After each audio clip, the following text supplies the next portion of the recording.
Well, hi everybody. Welcome back to the channel. My name is Pamela, and this is going to be the March reading wrap up.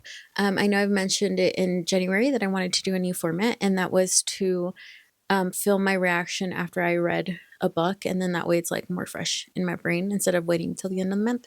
Yeah, so we're gonna try that out this month. So the first book I have read this month is actually Goosebumps. The whole reading Chronicles of Narnia for the first time as an adult just was really a good experience. So this time I'm changing it up a bit, and I'm actually going to be reading books that I liked as a child. I don't think I'll be reading them like from start to finish like I did Chronicles of Narnia.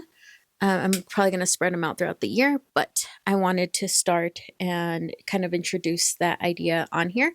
And I'm starting with Goosebumps. I did read Goosebumps when I was younger in elementary school, and I honestly don't remember the books that I read, like the titles and stuff.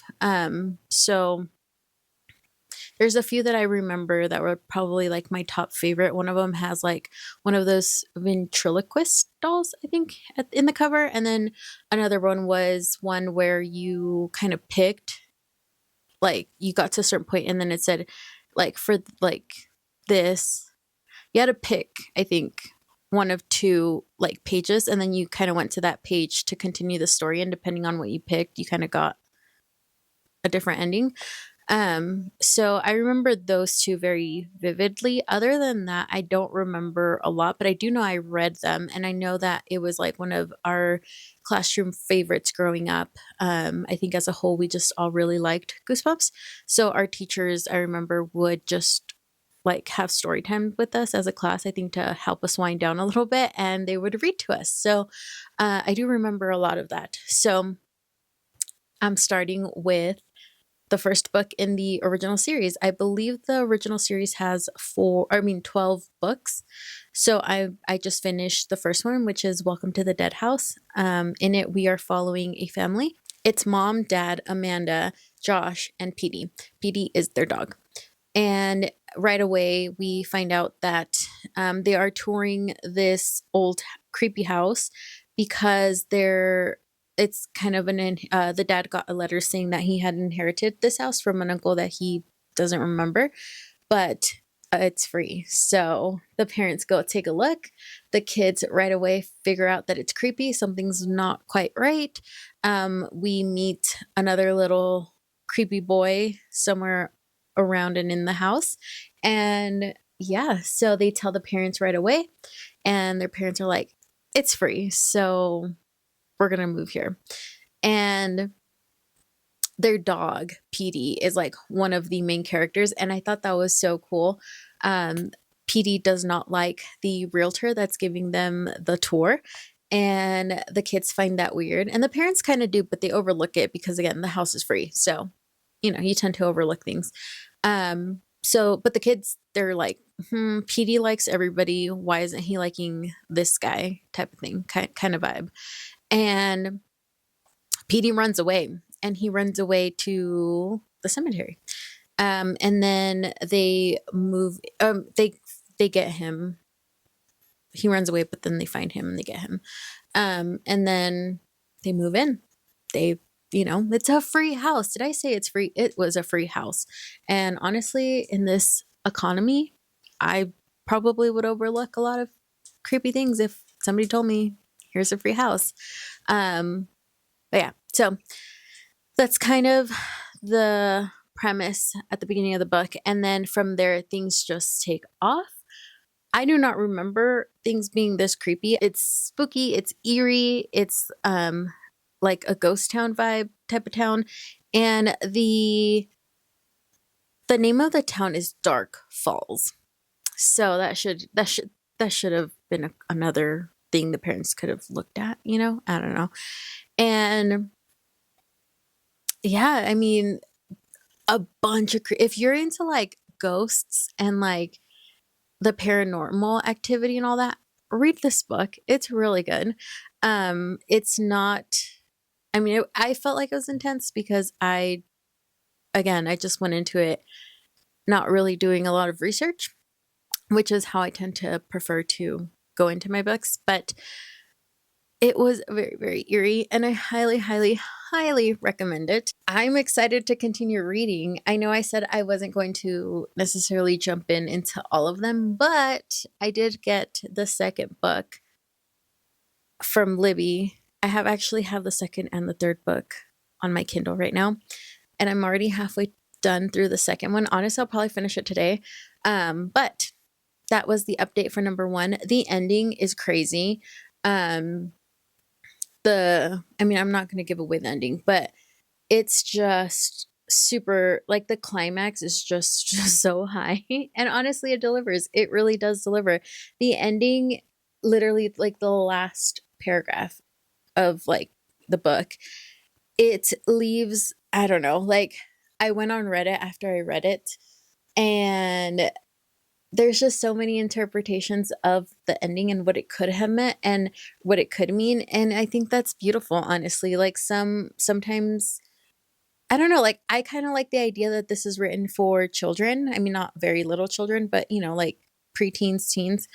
And I just like the idea of just having an ending how this one ended, with where it's kind of an open ending. You can take it literal or you can take it symbolically, and I don't know, like, I like that. I am really, really, really, really into that. And I think it's cool that this is for kids, and having them exercise their brain like that.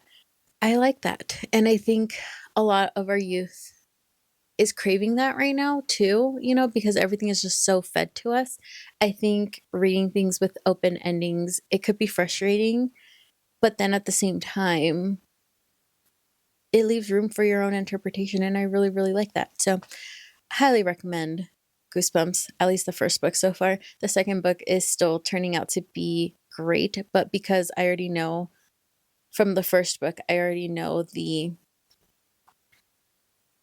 my dog's down here, format that it's in. I kind of already am expecting a few things in the second book. So I think after the second book, I'm going to take a pause and read something else and then kind of go back. But honestly, great book.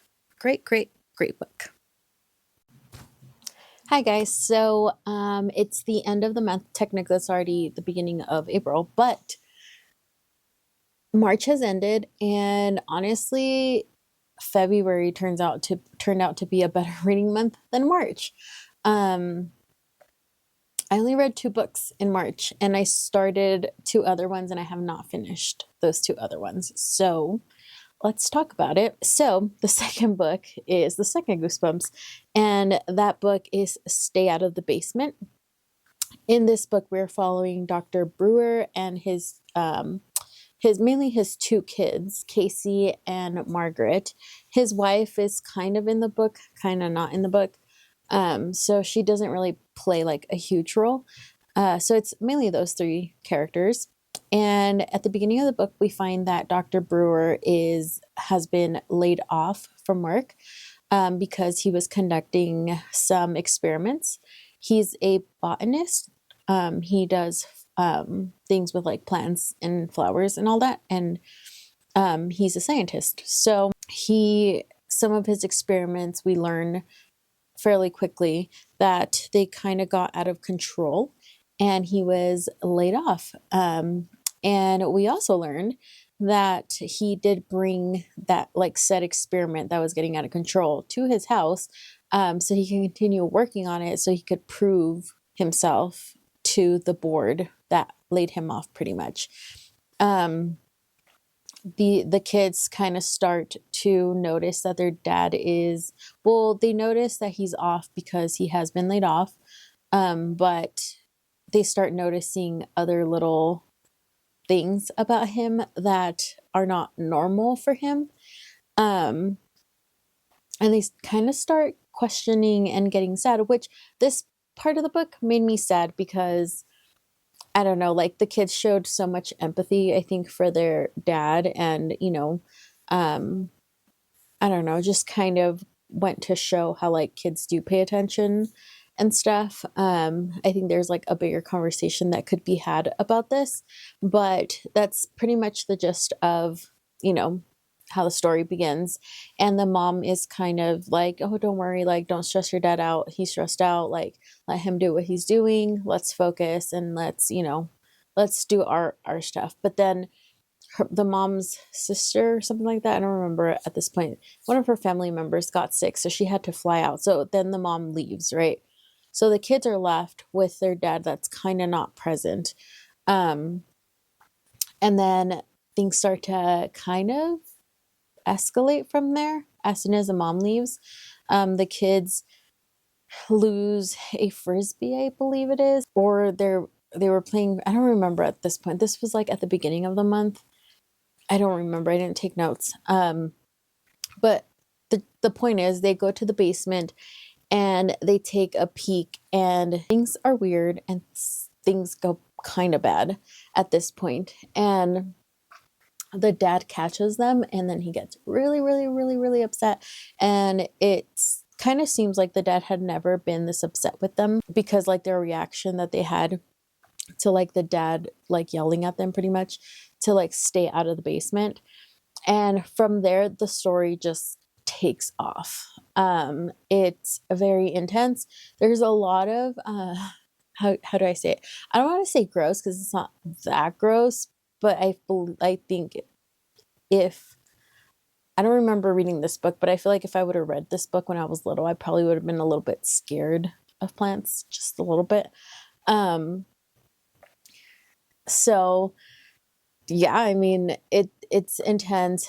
They start noticing like these really weird, very weird things about their dad, and this starts freaking them out. But then I started kind of getting freaked out because I didn't really know what was going on. And then the mom finally gets there, and when the mom finally gets there at the end of the book, there's like this like big old climax of like a big showdown that happens. And yeah, I mean, I personally believe he was a mad scientist. And then the book does end on a happier note.